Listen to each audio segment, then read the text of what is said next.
দেখুন, আমাদের কতটা নৈতিক অবক্ষয় হলে এমন পরিচিততাকে গর্বের সহিত উচ্চারণ করতে পারি। সত্যি অবাক লাগে। দিন, দিন মানুষের ভিতর মনুষ্যত্ব নষ্ট হয়ে যাচ্ছে। মানুষ দিন, দিন পশুত্ব বরণ করছে। আচ্ছা বুঝতে পারছি না এমন কেন হচ্ছে? আমরা তো দিন, দিন সভ্য হচ্ছি। এটা কাগজে কলমে সভ্যতার পরিচয় দেখতে পাচ্ছি। কিন্তু আমাদের মধ্যে এমন পরিচ্ছন্নতার থাকার কোনো মানেই হয় না। আমরা শিক্ষিত হচ্ছি, নতুন বিশ্বকে জানছি।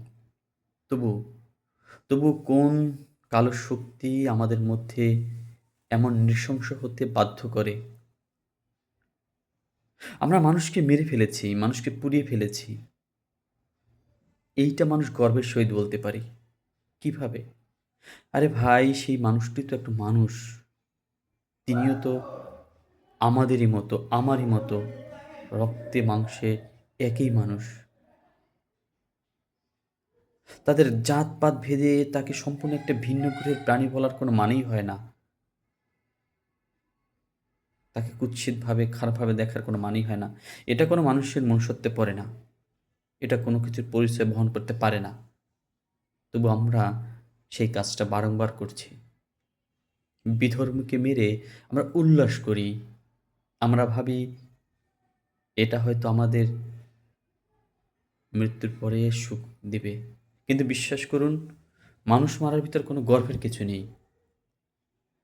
একটা কথা খুব মনে পড়ে, সত্যের সপক্ষে যতই যুক্তি উত্থাপন করে উল্লাস করো না কেন, মনে রেখো দিন শেষে মানুষই মরেছে। বড়ই করুণ। কিচ্ছু বলার নেই। হয়তো এমন সভ্য হবে মানুষ কখনোই আশা করেনি। আর এমন সভ্য যে হলো, তারা সভ্য থেকে অসভ্যে পরিণত হলো বেশি। হতাশ। ভালো থেকো মানুষ জাতি। ভালো হয়েও। কিছু না পারো অন্ততপক্ষে অমানুষ হইও না।